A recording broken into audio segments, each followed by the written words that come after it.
जरा सोचिए, क्या हो अगर हमें अचानक ये पता चले कि जीवन में आने वाली हर सफलता, हर नाकामी या हर बड़ी घटना की स्क्रिप्ट किसी और ने नहीं बल्कि हमने खुद ही लिखी है। हाँ हाँ, ये सच में एक बहुत बड़ा विचार है, क्योंकि अक्सर इंसान यही सोचता है कि जो लोग कामयाब हैं वो बस सही वक्त पर सही जगह मौजूद थे। वही तो, हमें लगता है कि किस्मत उन पर मेहरबान थी और हमारे हाथ में कुछ है ही नहीं।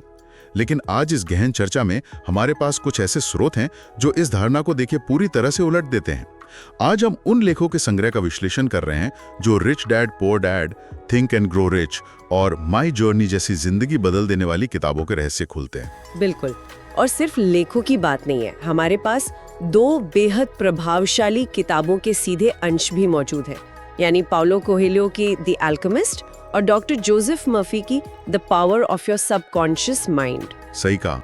तो हमारा आज का जो ये डीप डाइव है, इसका मिशन क्या है? देखिए, ये स्रोत सामग्री इसलिए भी बहुत खास है क्योंकि ये हमें सफलता के उन बाहरी और सतही कारणों से दूर ले जाती है जिन पर हम आम तौर पर चर्चा करते हैं। ये सीधे इंसान के दिमाग की कार्यप्रणाली पर वार करती है। मतलब एक तरह से हम दिमाग के सॉफ्टवेयर को समझने वाले हैं। एकदम सही। इन सभी किताबों का जो एक संयुक्त निचोड़ है वो यही सवाल उठाता है कि क्या कामयाबी महज एक संयोग है या फिर हमारे दिमाग के अंदर कोई ऐसा इंजन लगातार काम कर रहा है जिसे हम खुद चला सकते हैं। चलिए इसको थोड़ा खोल कर देखते हैं, क्योंकि जब हम इन स्रोतों को गहराई से पढ़ते हैं तो एक बात तो बिल्कुल साफ हो जाती है कि ये किताबें सिर्फ कागज के पन्ने नहीं है, ये इंसानी दिमाग को हैक करने का एक पूरा का पूरा मैन्युअल है। हाँ, और इस चर्चा की शुरुआत करने के लिए द एल्केमिस्ट से बेहतर कोई जगह हो ही नहीं सकती।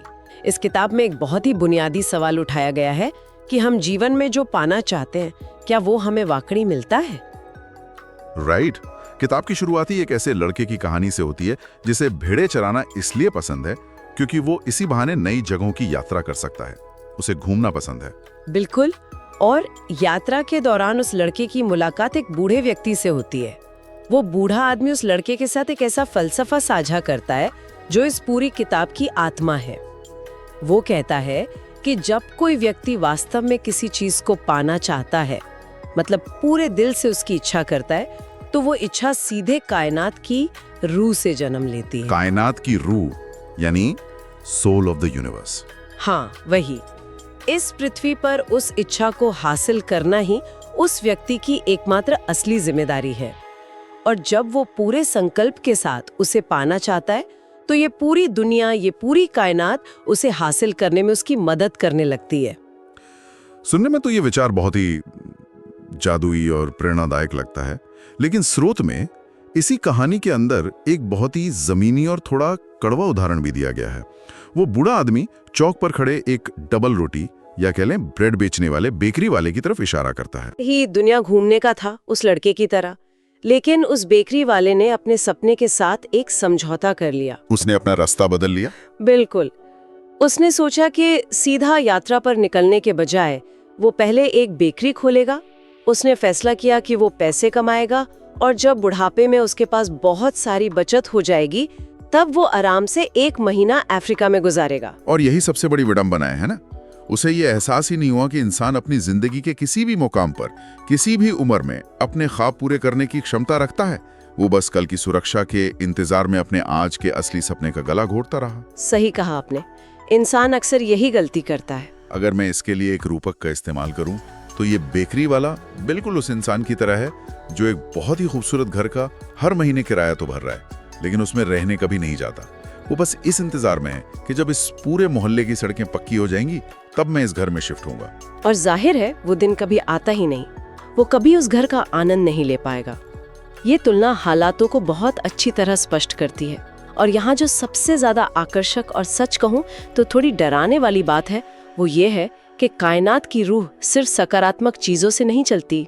अच्छा, तो और क्या प्रभावित करता है उसे? स्रोत साफ तौर पर बताता है कि ये रूह लोगों के सुख से अपना पोषण प्राप्त करती है, लेकिन साथ ही ये उनके दुख, द्वेष, ईर्ष्या और उनके द्वारा किए गए समझौतों से भी उतना ही पोषण लेती है। वेट, जरा ठहरिए, ये बात थोड़ी अजीब लग रही है।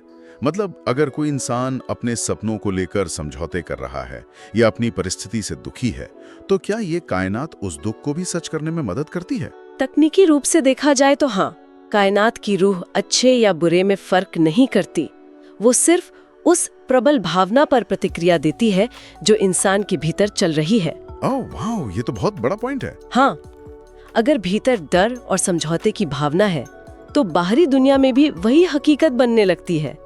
इसीलिए उस बूढ़े व्यक्ति का वो संदेश इतना अहम है कि अपनी नियति को खोजना ही इंसान का एकमात्र दायित्व है। तो इसका मतलब बेकरी वाला अफ्रीका इसलिए नहीं जा सका क्योंकि उसकी मानसिकता, उसका नजरिया पूरी तरह से डर और आर्थिक सुरक्षा की भावना से बंधा हुआ था। वो जोखिम लेने से कतराता था। बिल्कुल।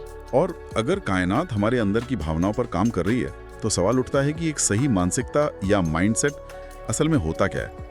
यहीं पर हमारे स्रोतों में शामिल बाकी लेख एक बहुत ही तार्किक तस्वीर पेश करते हैं।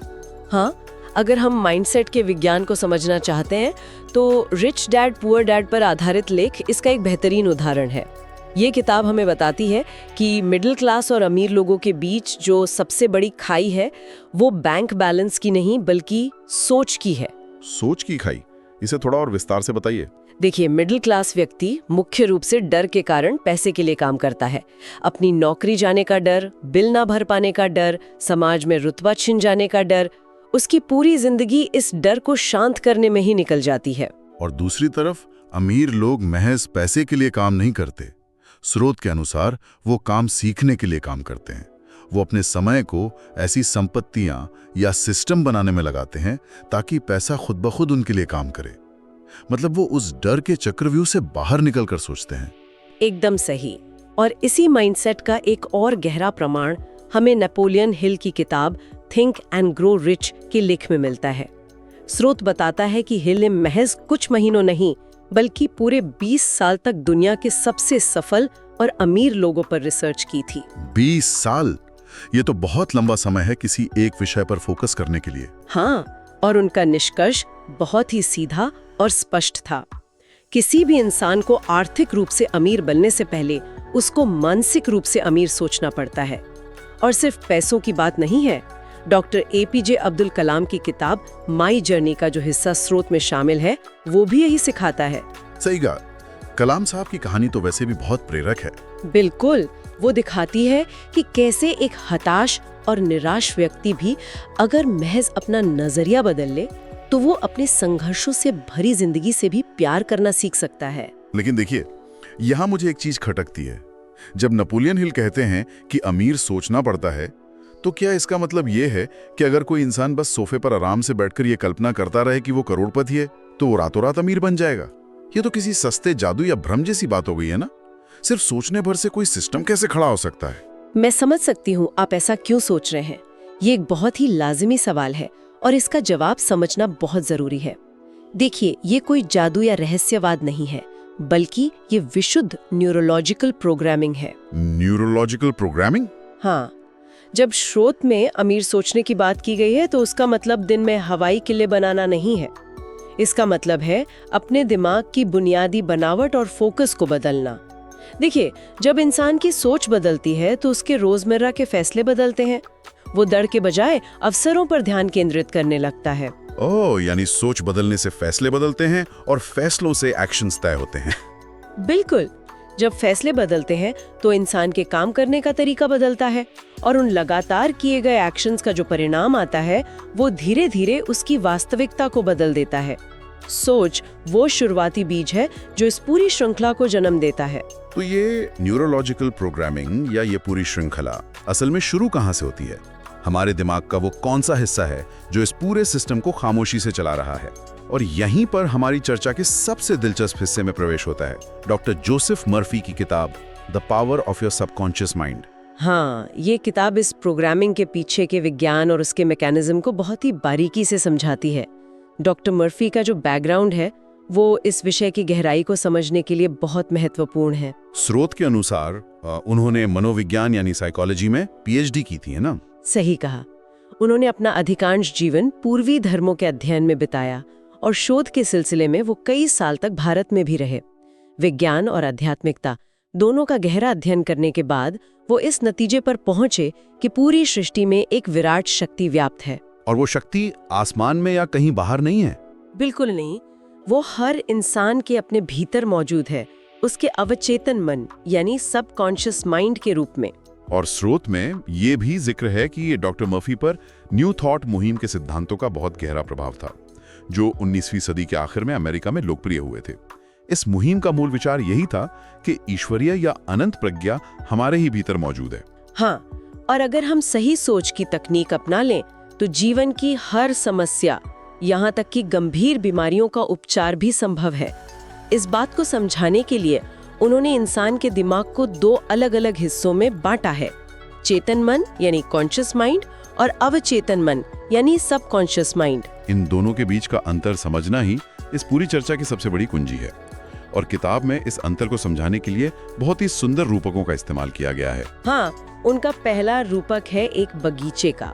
हमारा जो चेतन मन है यानी वो हिस्सा जिससे हम अभी बात कर रहे हैं, सोच रहे हैं, वो एक माली की तरह है। वो दिन भर विचार रूपी बीज बोता रहता है। और हमारा अवचेतन मन वो उपजाऊ क्यारी या मिट्टी है जहाँ ये बीज उगते हैं। एकदम सही। और मिट्टी कभी ये नहीं पूछती कि बीज किस चीज का है। हाँ, मिट्टी को तो बस उगाना आता है। बिल्कुल। अवचेतन मन ये नहीं देखता कि विचार अच्छा है या बुरा। अगर हम उस मिट्टी में अंगूर का बीज बोएंगे तो अंगूर उगेंगे, लेकिन अगर हम कांटेली झाड़ियों का बीज बोएंगे तो झाड़ियां ही उगेंगी। मिट्टी का काम सिर्फ बीजों को पनपने देना है, उनकी गुणवत्ता पर सवाल उठाना नहीं। किताब में दूसरा रूपक जो दिया गया है वो भी बहुत शानदार है, एक समुद्री जहाज का रूपक। चेतन मन उस जहाज का कप्तान है। कप्तान पुल पर खड़ा होकर दूरबीन से देखता है और निर्देश देता है कि जहाज को उत्तर जाना है या दक्षिण। और अवचेतन मन वो जहाज के इंजन रूम में बैठे वो कर्मचारी हैं जो मशीनों में कोयला झोंक रहे हैं। इंजन रूम के कर्मचारियों के पास बाहर देखने के लिए कोई खिड़की नहीं होती। सही कहा। उनका काम सिर्फ और सिर्फ कप्तान के आदेशों का पालन करना है। अगर कप्तान कोई गलत निर्देश दे दे तो इंजन रूम के कर्मचारी जहाज को पूरी रफ्तार से सीधे किसी चट्टान से ले जाकर टकरा देंगे। हाँ, वो इंटरकॉम पर यह सवाल नहीं कर सकते कि कप्तान साहब, सामने चट्टान है, हम गलत रास्ते पर हैं। वो सिर्फ आज्ञा का पालन करते हैं, क्योंकि विश्लेषण करना उनका काम ही नहीं है। यहाँ पर कहानी सच में बहुत दिलचस्प हो जाती है। अगर हम आज की तकनीक के हिसाब से इसे समझना चाहें तो इंसान का अवचेतन मन एक बहुत ही शक्तिशाली और महंगे स्मार्टफोन की तरह है। अच्छा, वो कैसे? इसमें दुनिया का सबसे तेज प्रोसेसर लगा है, अनंत मेमोरी है, लेकिन उसमें कोई एंटीवायरस सॉफ्टवेयर नहीं है। आप उस फोन में जो भी ऐप या फाइल डाउनलोड करेंगे, चाहे वो कोई बहुत उपयोगी सॉफ्टवेयर हो जो जिंदगी आसान कर दे, या कोई खतरनाक वायरस हो जो पूरे सिस्टम को क्रैश कर दे, वो फोन बिना कोई चेतावनी दिए उसे रन करने लगेगा। हमारा अवचेतन मन भी बिल्कुल ऐसा ही है। वो किसी भी विचार को सिर्फ एक डेटा मानकर प्रोसेस करने लगता है। वाओ, ये स्मार्टफोन वाली तुलना एकदम सटीक बैठती है। मनोविज्ञान और विज्ञान भी यही कहता है कि अवचेतन मन कभी तर्क यानी आर्ग्यू नहीं करता। उसमें हास्य व्यंग या सेंस ऑफ ह्यूमर समझने की कोई क्षमता नहीं होती। मतलब वो मजाक और सच में फर्क नहीं कर सकता? बिल्कुल नहीं। वो ये नहीं समझता कि इंसान मजाक में खुद को नकारा कह रहा है या सच्चाई में। अगर चेतन मन बार बार किसी चीज को दोहरा रहा है तो अवचेतन मन उससे एक अंतिम आदेश की तरह स्वीकार कर लेता है और उस विचार को भौतिक हकीकत में बदलने के लिए काम पर लग जाता है। लेकिन एक मिनट, अगर इंजन रूम के कर्मचारी पूरी तरह अंधे हैं या हमारे फोन का एंटीवायरस काम ही नहीं कर रहा है, तो हम उन्हें सही दिशा कैसे दिखाएं? हम ये कैसे सुनिश्चित करें कि हमारा अवचेतन मन हमारे लिए काम करे, हमारे खिलाफ नहीं? इस सवाल का जवाब स्रोत में कुछ बहुत ही हैरान करने वाले असली जीवन के उदाहरणों के जरिए दिया गया है। हम अपने अवचेतन मन को ऑटो सजेशन यानी आत्म सुझाव की तकनीक से सही निर्देश दे सकते हैं। ऑटो सजेशन जैसे खुद से बात करना? हाँ, कुछ वैसा ही। स्रोत में महान ओपेरा गायक एनरिको करूजो की एक बहुत ही प्रसिद्ध कहानी शामिल है। एक बार किसी बहुत बड़े प्रदर्शन के लिए मंच पर जाने से ठीक पहले डर के मारे करूजो के गले की नसें पूरी तरह से ऐंठ गई। स्टेज फ्राइट, ऐसा तो बहुत लोगों के साथ होता है। हाँ, उनके माथे पर पसीना आ गया और उनका गला इतना रुंध गया कि आवाज निकलनी ही बंद हो गई। तो उस वक्त उनके दिमाग में असल में क्या चल रहा था? उस वक्त उनका चेतन मन, जो तार्किक होता है लेकिन डरपोक भी हो सकता है, उन पर हावी हो रहा था। शरीर का नर्वस सिस्टम फाइट और फ्लाइट मोड में चला गया था, जिसकी वजह से गले की नसें सिकुड़ गईं।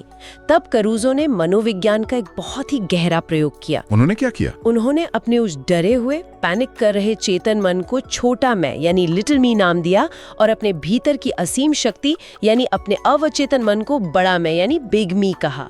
और उसके बाद? वो अपने ड्रेसिंग रूम में खड़े हुए और उन्होंने पूरी ताकत से जोर से चिल्लाकर कहा, बाहर निकल जाओ, बड़ा मैं गाना चाहता हूँ। वेट, सच में?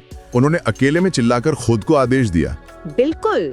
उन्होंने अपने छोटे डरे हुए हिस्से को एक बहुत ही कड़ा और स्पष्ट आदेश दिया, और जैसे ही उन्होंने ये अथॉरिटी दिखाई, उनका अवचेतन मन तुरंत हरकत में आ गया।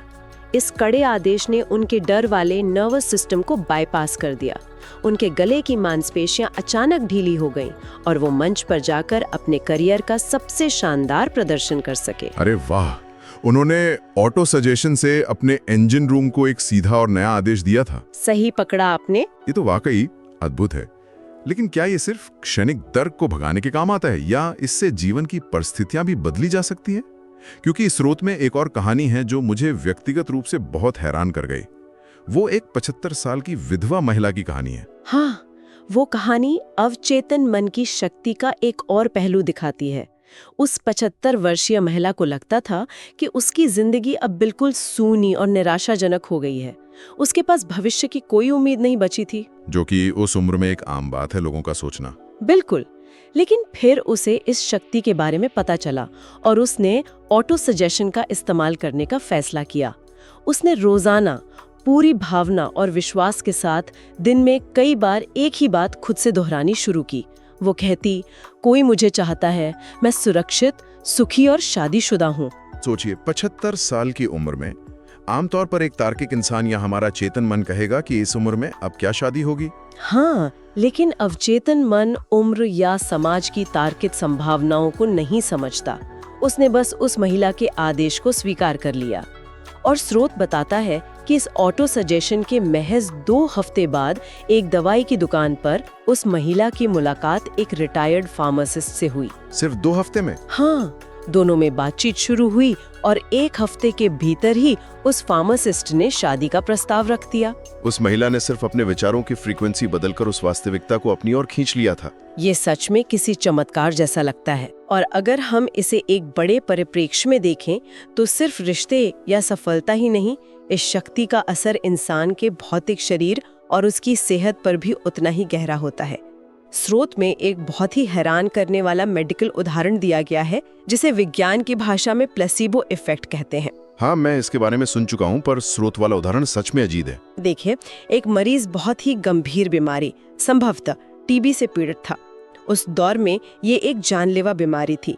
उसके एक रिश्तेदार ने उसे एक आम सी लकड़ी का टुकड़ा दिया और उससे कहा कि ये एक बहुत बड़े संत का चमत्कारी क्रॉस है, जिसमें किसी भी बीमारी को ठीक करने की ईश्वरीय शक्ति है। जरा ठहरिए, एक आम लकड़ी का टुकड़ा?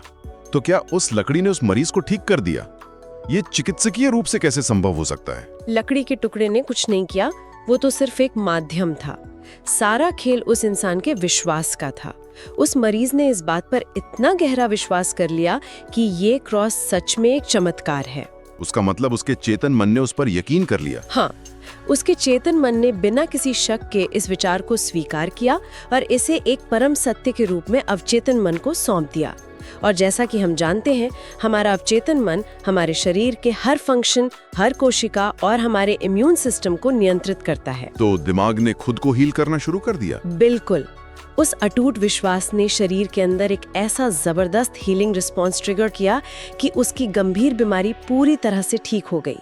बीमारी बाहर से आई थी, लेकिन इलाज उस इंसान के खुद के दिमाग ने किया। इन सभी उदाहरणों को सुनकर एक बात तो बिल्कुल शीशे की तरह साफ हो जाती है कि हमारे विचार कितने शक्तिशाली होते हैं।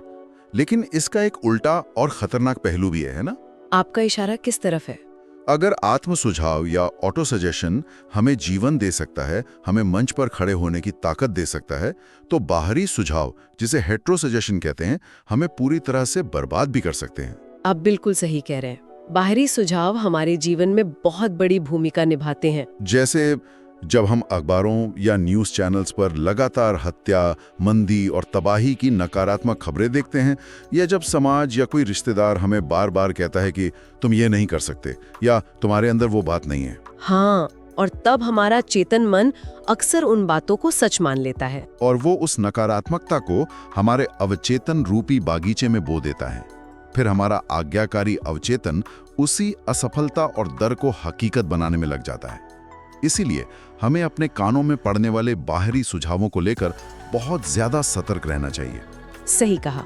निष्कर्ष के तौर पर ये सभी स्रोत, चाहे वो पाउलो कोएल्हो की द एल्केमिस्ट हो, नेपोलियन हिल की थिंक एंड ग्रो रिच हो या डॉक्टर मर्फी की किताब हो, सब के सब घूम फिरकर एक ही सार्वभौमिक सत्य की ओर इशारा करते हैं। और वो सत्य क्या है? ये कि बीमारी, गरीबी, डर या असफलता अक्सर हमारे बाहरी हालात में नहीं, बल्कि हमारे दिमाग के अंदर ही पैदा होती हैं। बाहर की परिस्थितियां तो बस हमारे अंदर चल रही दुनिया का आईना मात्र होती हैं। हमारे अवचेतन मन की जो आस्था है, जो गहरा विश्वास है, वही हमारा सबसे बड़ा डॉक्टर, सबसे बड़ा गाइड और सबसे बड़ा रक्षक है। तो अब इस पूरी गहन चर्चा को समझने का वक्त आ गया है। हमने शुरुआत की थी द एल्केमिस्ट के उस जादुई विचार से, जिसमें कहा गया था कि कायनात की रूह हमारी इच्छाओं को पूरा करने में हमारी मदद करती है। हाँ, और इन सभी वैज्ञानिक और मनोवैज्ञानिक स्रोतों से गुजरने के बाद ऐसा लगता है कि वो कायनात की रूह कहीं बाहर आसमान या तारों के बीच नहीं बैठी है। वो तो हमारे ही अवचेतन मन के रूप में हमारे ठीक भीतर मौजूद है।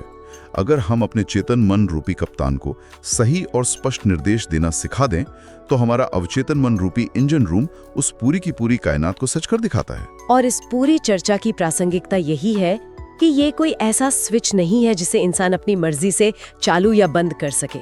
ये इंजन रूम हर वक्त दिन रात काम कर रहा है, हम चाहें या ना चाहें। बिल्कुल, हम हर पल, हर सेकंड अपने हर विचार के साथ अपने अवचेतन मन की उपजाऊ मिट्टी में कुछ न कुछ बीज बो रहे हैं।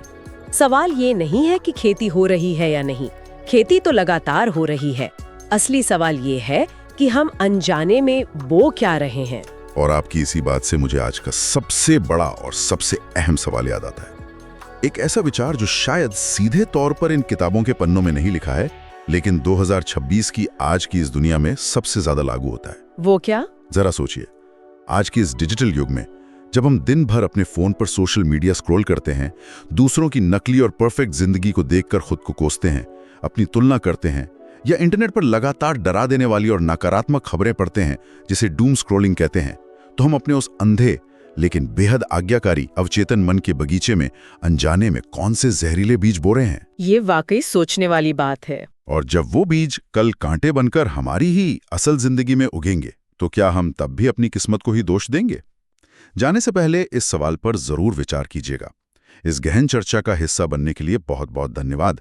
सीखते रहिए, पढ़ते रहिए और सबसे अहम बात, अपने विचारों के कप्तान खुद बनिए। सब्सक्राइब करो और लाइक भी, ताकि मैं मिलता रहूं आपसे और ज्यादा नॉलेज आपसे शेयर कर सकूं।